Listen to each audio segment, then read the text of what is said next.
Many of us seek to keep conflict out of our work, but counterintuitively, conflict can actually help us be better at work.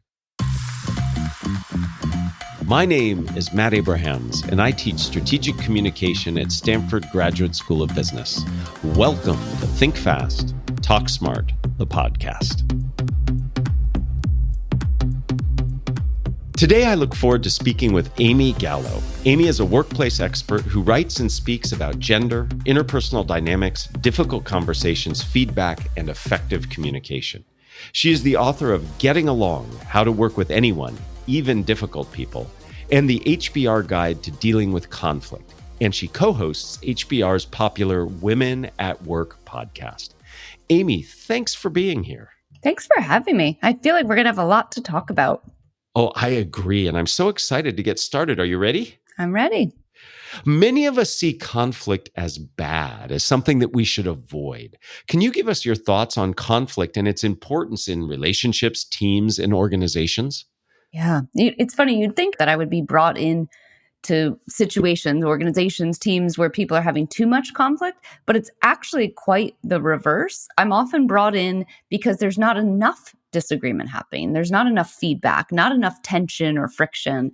And I am a big believer that while our natural human instinct is to avoid conflict, because of course we are hardwired for likability and we see conflict as a potential rupture in our relationship or possibly damaging to our reputation, I actually believe that conflicts are not only inevitable part of interacting with other humans, but they're a necessary part. There's lots of research that shows that conflict leads to better work outcomes, stronger relationships. And of course, that depends on navigating the conflict in a professional, productive, relational way with compassion and caring. But when done well, conflict has a whole host of good outcomes, both for our relationships, most certainly for teams, and as well for organizations. And I think we actually should be spending more time not trying to eliminate conflict, but trying to create the right kinds of conflict. Wow. I love that you're brought in to talk about how to actually facilitate effective conflict. What are some of the things we can do to bring around what you call the right type of conflict? How do we do that? Well, one, I think we have to normalize conflict, right? So I'm sure you've been in this situation where you're in a team meeting and someone disagrees with something someone says, or maybe is slightly dismissive, or just something starts to happen and the whole room just gets tense, right? And everyone feels like, oh gosh, well, how are we going to deal with this? And some people may immediately try to smooth it over. It might devolve quickly. The reality is we don't make conflict normal. We don't say we're going to disagree. We're not going to see eye to eye all the time. We should be debating ideas. And that's the first step, I think, for teams and organizations. We want leaders who say conflict's going to happen. That's good. We want the tensions. We want people to disagree about the best way to roll out this project or the right way to design a feature for our customers. We want that disagreement, and we want it to be about the ideas, not about the people. And I think that's the key part, is that when conflicts happen, we immediately think, oh, Matt and Amy aren't getting along. Oh, there's going to be a fight, right? What's going to happen here? And we immediately think it's you versus me, as opposed to, oh, wow, Matt really cares about speed, right? Matt is always the one who really puts the pedal to the metal, wants us to get there fast. Whereas Amy is like pressing on the brakes, saying, nope, highest quality product possible. Those are good tensions to have. We're glad Matt and Amy are debating this, because we'll figure out the right way to proceed if we keep it on that level of ideas. The other thing I think is really key is I go back always to Amy Edmondson, her at Harvard Business School's work around psychological safety. You really need to have psychological safety on your team in order to have these disagreements, right? We talk about admitting mistakes, speaking up without fear of retribution or fear of negative consequences. If people are going to feel comfortable enough to say, you know what, Matt, I'm not sure I see that the same way. Let's talk it through. That is a potential risk to our relationship. So it's going to cause a disruption, but we have to normalize those disruptions and give people permission to raise them. So there's a lot that we can do to set up in our relationships, be they in our personal life or in our work life, to actually facilitate conflict that is actually productive. So establishing psychological safety makes a lot of sense. Amy was a guest on the podcast, and I encourage everybody to listen in to the specifics of how we can do that. We have to feel comfortable disagreeing. And then it sounds like those in power, the leaders of a group, can acknowledge that conflict is good and recognize it when it's happening. I like that example you gave where you say, hey, these two people are in conflict and we need that conflict to help us stay the course. And then clearly, it's really important that we focus on the problem or the issue and not the people, because once it becomes personal, the emotions can certainly change. So I really appreciate you helping us understand how we can set up an environment for positive conflict. Now I'd like to have you help us when that conflict we're having is not so positive. Can you share a framework or two for helping us navigate conflict that might not be the kind of conflict we really want to have? Yeah. And the idea is not to eliminate conflict, even if we feel like it's unhealthy, but is to try to transform it into something more productive. Because usually, even at the base of those unhealthy conflicts or those unproductive conflicts is something that needs to be resolved. So one framework I'll share, and this is from my first book, The HBR Guide to Dealing with Conflict, is really thinking about before you even have a difficult conversation, right? Say you have a conflict where you and the other person have been disrespecting each other. Maybe there was a snarky email that got sent with lots of people CC'd on it, and you need to actually have a conversation. Before you do that, I recommend taking 4 steps. And these also, by the way, can be used as a coaching tool. So perhaps you're a leader and someone comes to you and says, I'm having a conflict with so-and-so. You can use these 4 steps to help that person think through the conflict as well. The first step is to think about the other person. So when we are under stress or when we, have a threat, conflict is often seen as a threat. It's a threat to our identity, to our resources, to the sense of harmony we have. When that happens, we become naturally narcissistic and we become focused on what do I want to say? What do I want to do? We don't think about the other person, not out of generosity, but the very first step is to think strategically, what's going on with that other person? What's motivating them? What do they care about? What would be a rational reason that they're behaving this way? And that's going to give you some cues as to how to navigate this not so healthy conflict. Put yourself in their shoes just for a few minutes. Then you want to think about, what are we actually disagreeing about? Because sometimes we take these shortcuts, like the snarky email goes out and we're like, oh, Matt and I have never gotten along. We have this total personality clash, attribute it to the person, or we make it bigger than it really is. And you have to really think, what is at issue here, right? Are we disagreeing about the goal of this project? Are we disagreeing about status? Who actually gets to make the call? What do we actually disagree about? Really try to understand. Then the third step is to think about your goal. What is it that I actually want to achieve? You might be tempted, right, to have a short-term goal like, I just want to prove I'm right and he's wrong. Not helpful, right? What's your long-term goal? What is it you need? Is it that you need to get this project done on time? Is it that you want to preserve your relationship with the other person because you need to work closely together for the next 6 months? Whatever it is, focus on that. And with that information, what you know about the other person, what you know you're disagreeing about, what your goal is, you then make a decision about how to proceed. It has to be really thoughtful. I think we often act rashly because we're sort of activated from the conflict, but you have to really be thoughtful. Does it make sense to sit down and talk this through? Who else might need to be in the room? Should I have a phone call if we're remote? Should I do a Zoom meeting? Whatever it is, think through what's the best way to set up this conversation for success. So that 4-step framework is something I always use whenever I'm trying to coach someone who's, really uncomfortable in thinking, I don't want to have this conversation, or I just want to tell them they're wrong and have them fix it. So those 4 steps can help you be much more thoughtful about preparing and being ready for the conversation. One of the things I appreciate so much about your work is the frameworks that you provide. And I think frameworks are wonderful to help give us a moment to step back and reflect on what it is in terms of the best approach to managing these situations. I love that we first start by being other focused. It is so easy to get focused on our needs and what we want in that moment. And then to really look at what's the source, what's causing this conflict.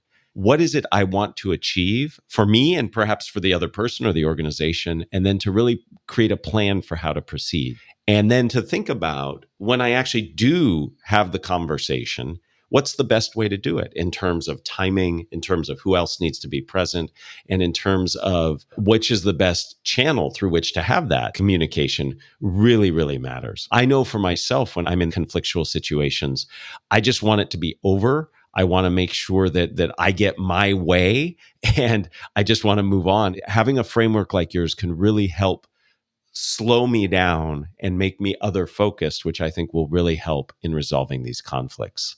Can I just make a comment? Because the having it my way is so normal, right? It's so relatable. I mean, I'm thinking about a conflict I had yesterday, and I was like, how can I set this up? And truthfully, how can I manipulate this situation so it just goes my way? And then I was like, wait a second. I'm going to put this person completely on the defensive. This is all going to devolve. And then I'm going to have 5 more conversations instead of one in which I'm actually collaborative instead of manipulative, right? And so I think that's an important part is I often get asked, well, how can I make them do this? I was like, you can't. You cannot make them do anything. But what you can do is lay the groundwork for a collaborative discussion in which hopefully you both will get what you want, or at least part of what you want, right? It's rare to have a zero-sum situation where you can't sort of find something where you both can win a little. People can't see that I'm smiling broadly because it does my heart well to know that an expert in conflict management still falls into some of the traps that I do. Something there that you said that I think is really critical that I want to call out is that the goal of these conversations is invitation rather than getting the person to be defensive, that you want to invite the person to work with you to solve the problem. It's a collaborative effort rather than a manipulative effort where you're just trying to work around the other person. And one of the biggest payoffs beyond collaboration is it ultimately saves you time, because as you implied, if you just try to manipulate the situation, you then have to spend so much time cleaning up that mess. So there's an incentive just in terms of efficiency, I think, in all of this. Absolutely. Now, we've talked a lot about conflict and people that are difficult. I'd like to switch gears and look at the other side of the coin. In your book, Getting Along, you share the benefits of having friends at work and actually seeking out those friendships. Can you shed some light on the benefits of having colleagues and friends at work? And what are some of your principles for how we can get along with anyone that we work with? I love this question because I think we could spend all day talking through the patterns of behavior that drive us up a wall. But the reality is, when you look at all of the stats, most people have a majority of positive relationships at work, or at least neutral. The problem is those negative relationships take up an outsized portion of our energy and emotion.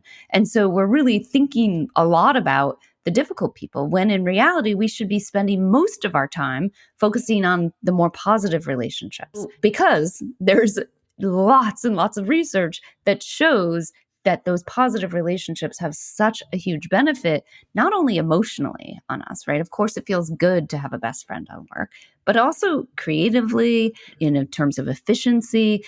One of my favorite pieces of research I found in working on the book was a group of researchers at Rutgers University found that people who reported having a best friend at work had higher performance ratings. I think we often think about relationships as like a bonus, right? Like, oh, I like the people I work with. Oh, how lucky you are. But the reality is it affects how we actually do our jobs. It's not the icing on the cake. It is the cake. Now, that doesn't mean that everyone at work has to be your best friends. You don't have to go out for drinks. You don't have to invite each other over for cookouts on the weekend. It just means you have to care about one another and be invested in one another's success. That sort of warmth and benevolence between people really can make a big difference in how we experience work, but also in how we carry out and do the work. What I'm hearing you say is your friends help you lighten your load. That's right. That's amazing. I know I made a mistake early in my managerial career where my whole goal was to be liked. I just wanted people to like me, to be my friends. And I over-indexed on that, so much so that people would take advantage of me. I'd love for you to share some advice about how to actually foster friendships at work without going to the extreme as I did, and actually end up not making friends and actually making life a little bit worse for those who are reporting to me. So many people have been in your shoes, myself included, of if I'm liked, right? Like that is the gold, right? Every manager just wants to be everyone's favorite manager. Why wouldn't you want that? But if you think back to the managers you had, they weren't necessarily my favorite managers, right? Sometimes it was actually the person who I didn't have the warmest relationship with, but I respected and I learned a lot and they pushed me. So I think really in mentally thinking, focus on respect over likability. The other key piece is boundaries. And I think the issue there is you're managing people, you're becoming friends, right? And then you either feel taken advantage of, people start to perceive favoritism, all of those things that can happen. And that's where you really need boundaries. In fact, I actually reported at one point in my career to someone who was a very good friend from college. And when we began our working relationship, we were very clear. We're like, we got to keep this separate for the perception of others, right? We don't want us to be perceived as playing favorites or giving one another advantages, but also because we don't want it to impact our friendship. If she called me, I would say, I'd pick up and say, friend call or work call. And I think it was really clear. And when there were potential conflicts of interest, which there were sometimes, we were very clear about, okay, how are we going to navigate this? And I think that has to be true, even if your friend is your peer, right? Have a conversation. It doesn't have to be sort of this in-depth, define the relationship conversation, but it could be helpful to say, sometimes I'm going to have information that you're not going to be privy to. Sometimes I'm going to have to make a decision that I know is not going to be something you're going to be super happy with. How do we want to handle that when that comes up? How do we want to make sure our friendship stays intact and not impact the work relationship? So I think boundaries are really important. That is so helpful. And the notion of boundary setting is critical to those relationships. And you might set different boundaries with different colleagues, but having an overt, explicit conversation about the boundaries, I think, is critical. And certainly your advice to focus on being respected versus being liked is what I ultimately came to that conclusion. But it certainly had there were negative consequences before I learned that lesson. And in fact, the advice I give all new managers is focus on building trust, focus on building respect, and liking often comes from that. That's right. Amy, this has been fantastic. I've enjoyed listening to all of your advice and guidance, and it is so applicable in my daily life, and I'm sure in the lives of the listeners we have.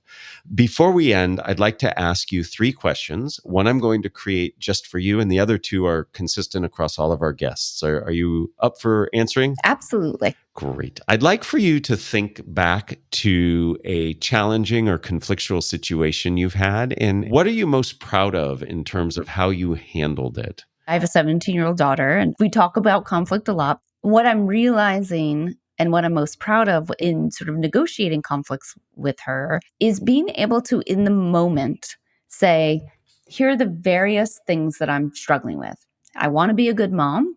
I want to appear as a good mom. I want to care for you. And I also need my needs met. And to be able to talk through the conflicts of interest that I have, it's not always easy because sometimes I'm just like at level 10 and losing my mind. But when I can sort of take it down a few levels and actually be present enough to say, hey, this is what's going on, she's so much more responsive. Because instead of being that know-it-all mom who's just telling her what to do, instead I'm a real person who's struggling, saying, I don't know what the best answer is, and this is why I'm doing what I'm doing. I think that is wonderful that you can do that. And I strive to do that. It can help in any interaction, not just with our kids, to say, here are the things I'm struggling with in this moment, sounding real, and maybe even getting some advice and guidance to be more collaborative. Question number 2, who is a communicator that you admire and why? I have maybe a slightly strange answer, but there's a comedian named Tig Notaro. She's an interesting communicator because she speaks very slowly. She's very dry sense of humor. The other thing I like about the way she communicates, it's delightful. She doesn't always say what you expect. The element of surprise, not in a bad way, because you can also really feel the authenticity and the intention behind what she says. And so the way that she sort of surprises you by reacting in a certain way or just sort of laying a joke that's very relatable, very human, I always appreciate what Tig has to say. So it sounds like the conversational and surprising nature of the communication is what really attracts you to it. I think those are 2 criteria that can draw all of us into communication. We often can be very scripted and purposeful in everything we say, and sometimes having a little bit of surprise can be helpful. Final question for you. What are the first 3 ingredients that go into a successful communication recipe? Very first, I would say empathy. I think ultimately communication is about balancing your needs and someone else's needs. I would say assertiveness, actually knowing what you want to say and saying it confidently. And then curiosity. I really always try to lead with, what do I not know that I want to know? And how do I communicate in a way that will help me get that? Empathy, curiosity, and assertiveness. Great communication recipe. Start with what the others need, understand their perspective, be curious about how you can connect and collaborate, and then be clear and assertive in what you want. Amy, thank you so much for your time and for your guidance. I certainly have benefited personally in dealing with challenging situations. I appreciate your time and your information. Thank you so much. Thank you, Matt. This has been really fun. Thanks for joining us for another episode of Think Fast, Talk Smart, the podcast from Stanford Graduate School of Business. This episode was produced by Jenny Luna, Michael Riley, and me, Matt Abrahams. For more information and episodes, visit gsb.stanford.edu or subscribe to our show wherever you get your podcasts. Finally, find us on social media at Stanford GSB.